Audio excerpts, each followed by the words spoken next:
¿Cuánto dura una sesión? Una sesión puede durar entre 1 hora y 2. Yo normalmente 1 hora y media, 2 puedo resolver una sesión. De hecho, es una única sesión por síntoma o comportamiento y ese es el tiempo que puede durar. Normalmente también depende de la colaboración de la persona, ¿no? Porque por ahí hay personas que no quieren hablar de lo que realmente le está sucediendo. La sesión invita a eso, hablar de lo que tal vez no hemos podido hablar, lo que no hemos podido exteriorizar, y bueno, eso es lo que invita a la sesión. Y bueno, depende por ahí de la resistencia que pueda haber del otro lado, pero solamente me pasó una sola vez con una persona que tuve que hacer 2 sesiones porque la verdad que no exteriorizaba o no comunicaba lo que le estaba pasando. Incluso en las 2 sesiones pude detectar que me estaba mintiendo, entonces bueno, entendí que no estaba preparada para hablar de lo que estaba hablando, pero en 1 hora y media, 2, si la persona colabora, que normalmente es así, se puede resolver una sesión. Y por ejemplo, si una persona estuviese haciendo un tratamiento médico,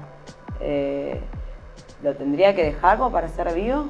No, nosotros consideramos que la bio es una terapia complementaria, ¿sí? O una herramienta complementaria. No hay contraindicación con ninguna otra terapia, mucho menos con una indicación médica. Creemos que un profesional médico, si indicó un tratamiento, si indicó un medicamento, es porque así tiene que ser. Nosotros no vamos a ir a contradecir ningún profesional, e incluso, como te digo, se puede optar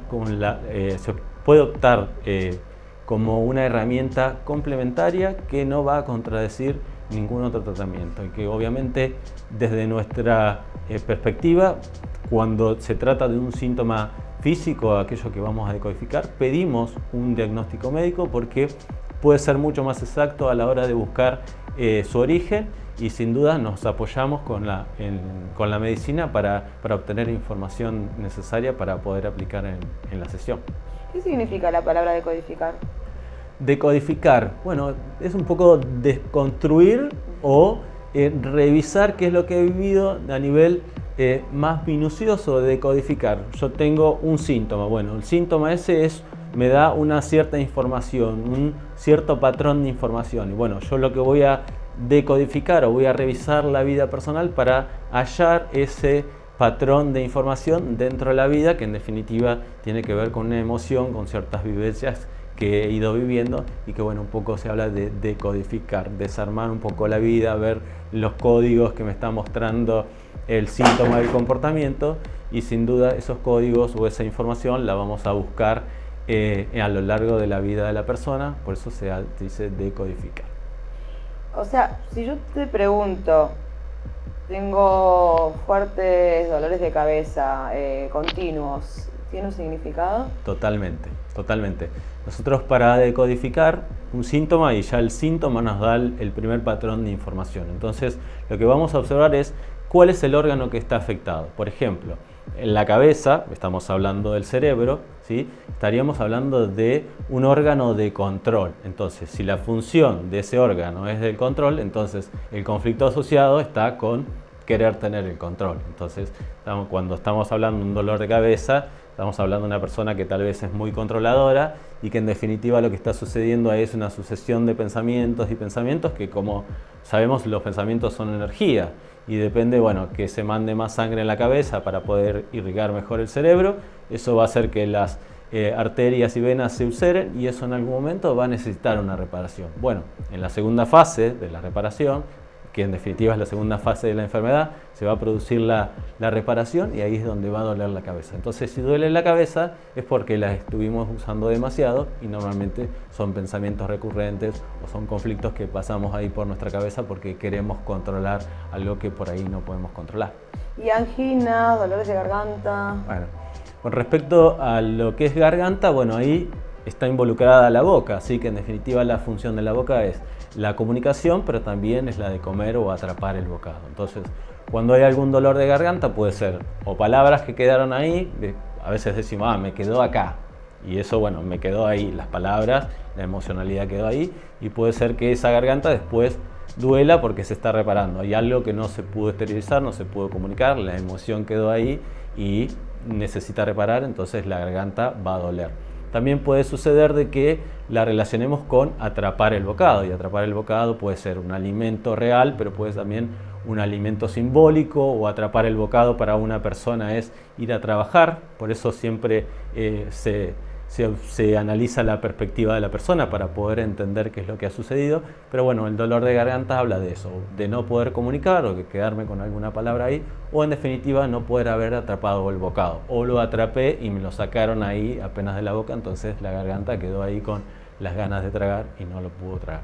En definitiva son ahí incoherencias o conflictos emocionales que tienen que ver con la funcionalidad del órgano. ¿Cada cuánto recomendás hacer sesiones? No hay un tiempo determinado, porque en definitiva no se contrapone una sesión con otra, ¿sí? En una única sesión se puede resolver un síntoma o un comportamiento, porque la bio no es un tratamiento, sino que se resuelve en una sesión, y que no hay problema con la distancia de tiempo. Yo lo que sí recomiendo es que por ahí la persona se tome un tiempito entre una sesión y la otra, porque yo creo que para hacer cambios se requiere cierto tiempo, además se requiere cierta energía, el cuerpo tiene que hacer algunos cambios para volver a la normalidad o sanar lo que se necesite sanar. Y para mí eso es importante, que la persona se tome un tiempito como para recargar sus energías, para hacer los cambios que necesite, y bueno, si quiere después hacer la sesión nuevamente, lo puede hacer cuando desee. Obviamente no hay contraindicación con el tiempo, siempre la libertad de elegir de la persona para mí es fundamental, pero bueno, yo le recomiendo eso como para que se tome un tiempito, para que las cosas tomen el lugar que tienen que tomar.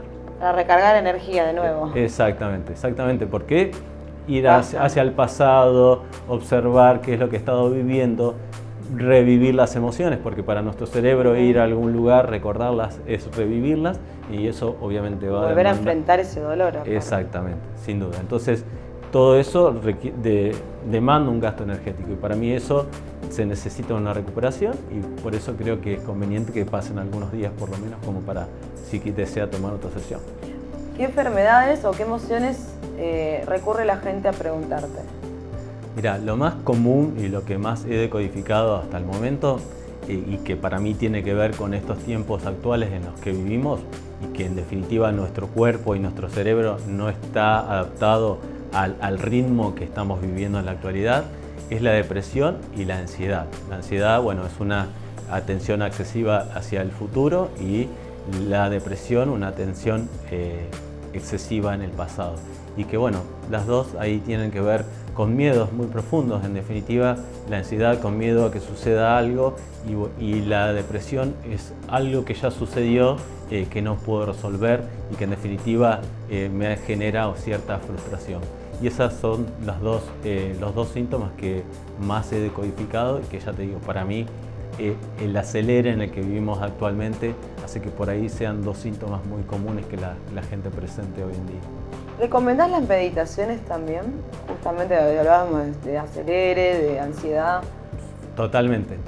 Yo creo que la meditación nos conecta con este momento presente, con lo único que hay, y que hacer que la mente calle todo el bullicio que puede estar produciendo, que normalmente tiene que ver con cosas del pasado, con información que hemos heredado de nuestro inconsciente familiar, y que la meditación para mí es una medicina por excelencia para eso, para callar la mente, porque mucho de lo que nos sucede a nivel emocional y físico tiene que ver con la calidad de nuestros pensamientos. Incluso el 75% de los pensamientos nunca terminan siendo realidad, pero bueno, generó cierta emocionalidad, y esa emocionalidad nos va a afectar sin dudas, y que la meditación puede ser la medicina por excelencia para poder callar la mente, poder gozar de la paz que necesitamos para también sentirnos bien a nivel físico.